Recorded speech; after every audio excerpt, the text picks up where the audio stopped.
sanksi berat atau pidana berat menunggu Roy Suryo dan kawan-kawan apabila tidak bisa membuktikan kalau ijazahnya Pak Joko Widodo adalah palsu, sehingga banyak undang-undang yang dilanggar dan tentu saja ada sanksi pidana berat, dan inilah sanksi pidana berat itu. Roy Suryo dan kawan-kawan terancam pidana lebih berat jika gagal buktikan tudingan ijazah palsu Presiden Jokowi.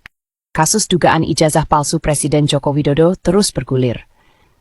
Pakar hukum pidana Albert Aris menegaskan Roy Suryo dan 4 orang lainnya bisa dijerat pidana lebih berat jika tuduhan mereka tak terbukti. Presiden Jokowi secara resmi melaporkan Roy Suryo CS ke Polda Metro Jaya atas dugaan pencemaran nama baik dan pelanggaran Undang-Undang ITE.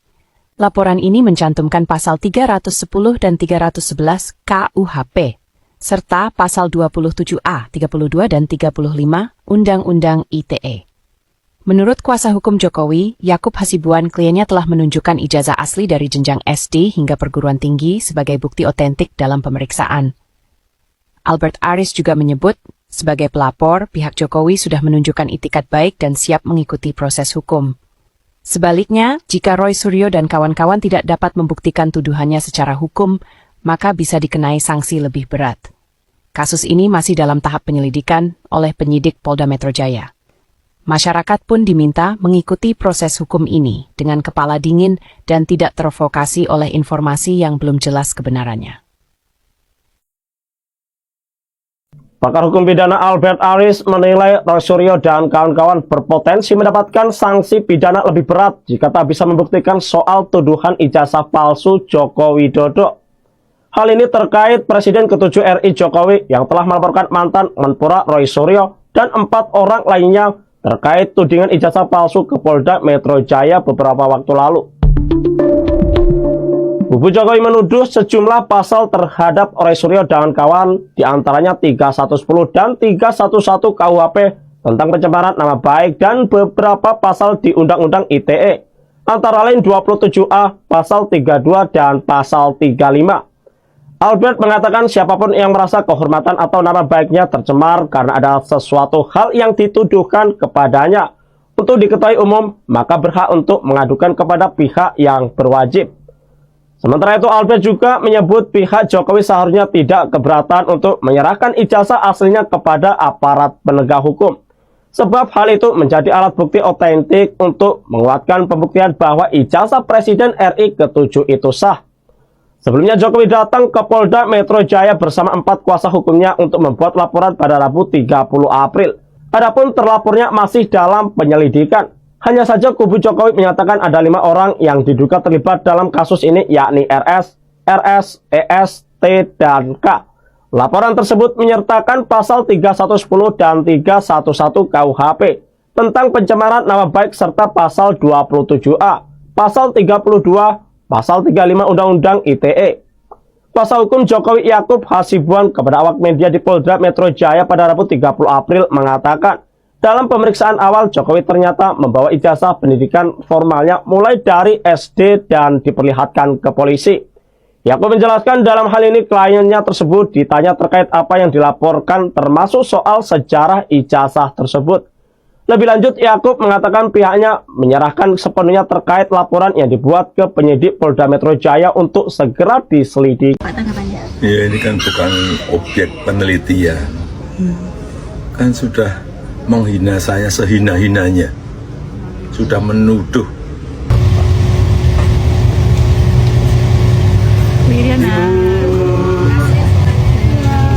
Sehat, Pak. Welcome back to Solo, Pak. Selamat datang di kota Solo, Pak. Olehnya dari Vatikan, Pak. Pak, kemarin di Vatikan ketemu sama kita. Bentar ya, istirahat. Iya, Pak. Iya, Pak. 5 menit. Iya. Kita tunggu. Oleh-olehnya ada di tempatnya. Ayo, kami oleh Vatikan lanjut. Pak, terkait tanggapan ijazah. Ijazah itu kan dinilai mengkriminalisasi peneliti, Pak. Peneliti. Laporan Bapak dinilai. Apa, Pak, tanggapannya? Ya, ini kan bukan objek penelitian. Kan sudah menghina saya sehina-hinanya. Sudah menuduh ijazah itu ijazah palsu, sudah merendahkan saya serendah-rendahnya, ya nanti dibuktikan lewat proses hukum. Nanti akan kita lihat di proses di pengadilan seperti apa. Artinya kalau untuk pelaporan itu bisa untuk peringatan ke pihak lain gitu nggak Pak? Nanti akan menjadi pembelajaran kita semuanya. Dan menurut saya hari ini dalam tantangan global yang sangat berat, yang diperlukan negara kita adalah sekarang ini kompak, saling berangkulan, menjaga persatuan kesatuan, terutama elit-elit dan seluruh masyarakat, agar tantangan berat yang dihadapi semua negara yang kita hadapi itu bisa kita selesaikan. Bukan hal yang mudah sekarang ini. Jangan cabut Pak, lanjutkan Pak ya, jangan cabut. Nah kalau memang Pak Jokowi mau menang dari putusan pengadilan, ayo Pak, jangan cabut ya Pak gugatannya, jangan cabut laporan polisi Pak, lanjutkan Pak. Karena saya seluruh rakyat Indonesia berkepentingan untuk mengetahui ijazah dari saudara Joko Widodo yang sudah 10 tahun memimpin kami Republik ini selama 2 periode menjadi presiden bagi seluruh rakyat Indonesia. Jadi ini bukan hanya kepentingannya 4 orang. Jangan cabut Pak, lanjutkan Pak ya.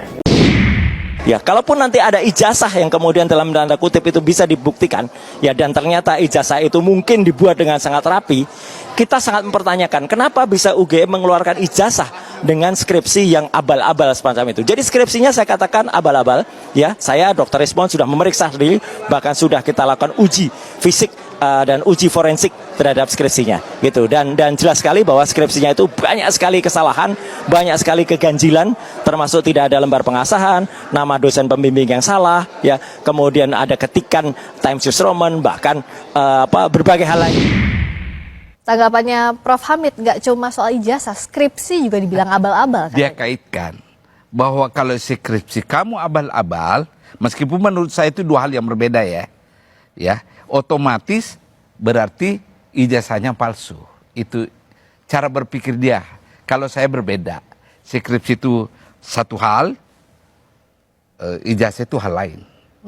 Tapi kawan-kawan Pak Suryo tadi itu menggabungkan bahwa kalau skripsimu abal-abal berarti juga ijazahmu abal-abal. Padahal belum tentu.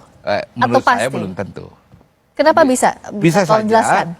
Ya, ketika dia buat skripsi abal-abal, penguji tidak tahu dan sebagainya dan seterusnya, dia lulus kan? Kemudian dia dapat ijazah, bisa saja. Nah sekarang yang kita fokus ini, yang masuk ke ranah hukum kan adalah ijazah. Yang ditengarai bahwa itu tidak asli. Jadi artinya itu dua hal yang berbeda. Kalau bicara soal skripsi dan ijazah. Ya. Karena tadi yang dipersoalkan, mereka ini menggunakan dalil skripsi sebagai alat pendukung atas keyakinan mereka bahwa ijazah itu palsu. Oh, sebagai syarat kelulusan artinya begitu ya. Padahal belum tentu. Ya. Karena di skripsi tahun yang sama, tanda tangan dosennya juga beda, lalu juga tidak ada lembar pengesahan, maka itu dikatakan skripsinya palsu. Nah, ijazahnya pun demikian. Kalaulah misalnya ijazahnya ini asli, ternyata bisa dibuktikan juga bahwa skripsinya palsu, ya tetap ada pemalsuan di situ. Skripsi itu kan tetap pemalsuan. Sama dengan kasus yang di UI kemarin itu tesis doktor kan, seorang pejabat. Oke, tapi pada saat dilaporkan ke polisi, artinya skripsi tidak perlu dibuktikan. Karena kan yang jadi soal, yang dilaporkan adalah soal ijazahnya, bukan soal skripsinya. Ya, jadi itu hanya alat pendukung untuk memperkuat alibinya bahwa ijazah ini bermasalah. Jadi dia semacam alat mendukung kepercayaan mereka bahwa ijazah itu palsu. Berubah, dan kita harapkan presiden baru kita, Presiden Prabowo Subianto, tidak membiarkan. Panik ya, panik. Nggak usah lu bawa-bawa Presiden Prabowo, itu udah hopengnya Jokowi. Lu jangan bilang Jokowi kriminalisasi kalian. Kalian yang membuli Jokowi selama ini. Sebenarnya kalian itu udah tahu ijazahnya Jokowi itu asli. Tapi terus dibiarkan kalian terus lakukan itu. Sekarang dilaporin benaran, mau minta bantuan sama Prabowo. Jangan biarkan anak bangsa dikriminalisasi. Cepet tangkap sama lo, lebih bagus. Bikin gaduh negara ini. Tahu nggak lo? Cepat tahan dia. Udah panik dia ini. Rasain, emang enak. Makanya bacotnya itu dikurangin. Udah dibilang masih juga. Menurut hemat saya, apa yang terjadi terhadap Mas Roy Abraham Samad, terus gak usah ngomong ngalor ngidul ya. Sampai no nang Roy Suryo CS, Amin Rais CS, Rizal Fadila CS, Tifa CS ya. Suruh menenangkan hati dan pikirannya menghadapi tuntutan hukum yang diajukan oleh Jokowi dengan pasal penghasutan ya. Dulu Jokowi sebagai presiden ya, nggak ngobres, nggak menanggapi. Soalnya sebagai kepala negara kasihan pada rakyatnya kalau sampai ya jeruji bersih itu dipenuhi oleh penghasut-penghasut ya, sik ngeman. Saiki Jokowi sebagai rakyat biasa ya punya hak hukum untuk membela diri ya. Keturutannya Roy Suryo CS, Amin Rais CS, Tifa CS, Rizal Fadila CS wis dituruti karo Jokowi. Sampai no yo, ojo takut, ojo gentar ya. Siapkan ya untuk membela diri ya. Data-datamu ya, telematikamu Roy Suryo wis sampai no ya. Abraham Samad wis jangan ngopi-ngopi lho Roy Suryo, ben tenang hatine ya. Wis gak usah ngemis-ngemis lagi nang Jokowi untuk membatalkan tuntutan hukum ya. Tuntutan ke polisi gak usah, wis ikuti aja. Kamu semua kan orang gentle ya kan. Wis dikandani Jokowi kuliah, wis dikandani Jokowi sekolah ya. Mosok yo ijazah palsu ya, gak masuk akal. Mbok yo dipikir kamu semua itu bukan orang goblok, ngerti ya? Hah? Wis gelarmu yo bertitel-titel ngono kaya kowe ku kuliah yoan ya. Duwe ijazah apa enggak? Nek wis kuliah lulus berarti duwe ijazah. Lah Jokowi wis sekolah SD sampai kuliah kok gak mungkin gak duwe ijazah. Aneh kok niku. Wis persiapkan tenang hatimu, tenangkan pikiranmu. Wis entenono prosedur hukum karo ngopi-ngopi ngono lho ya. Wis tenang ae.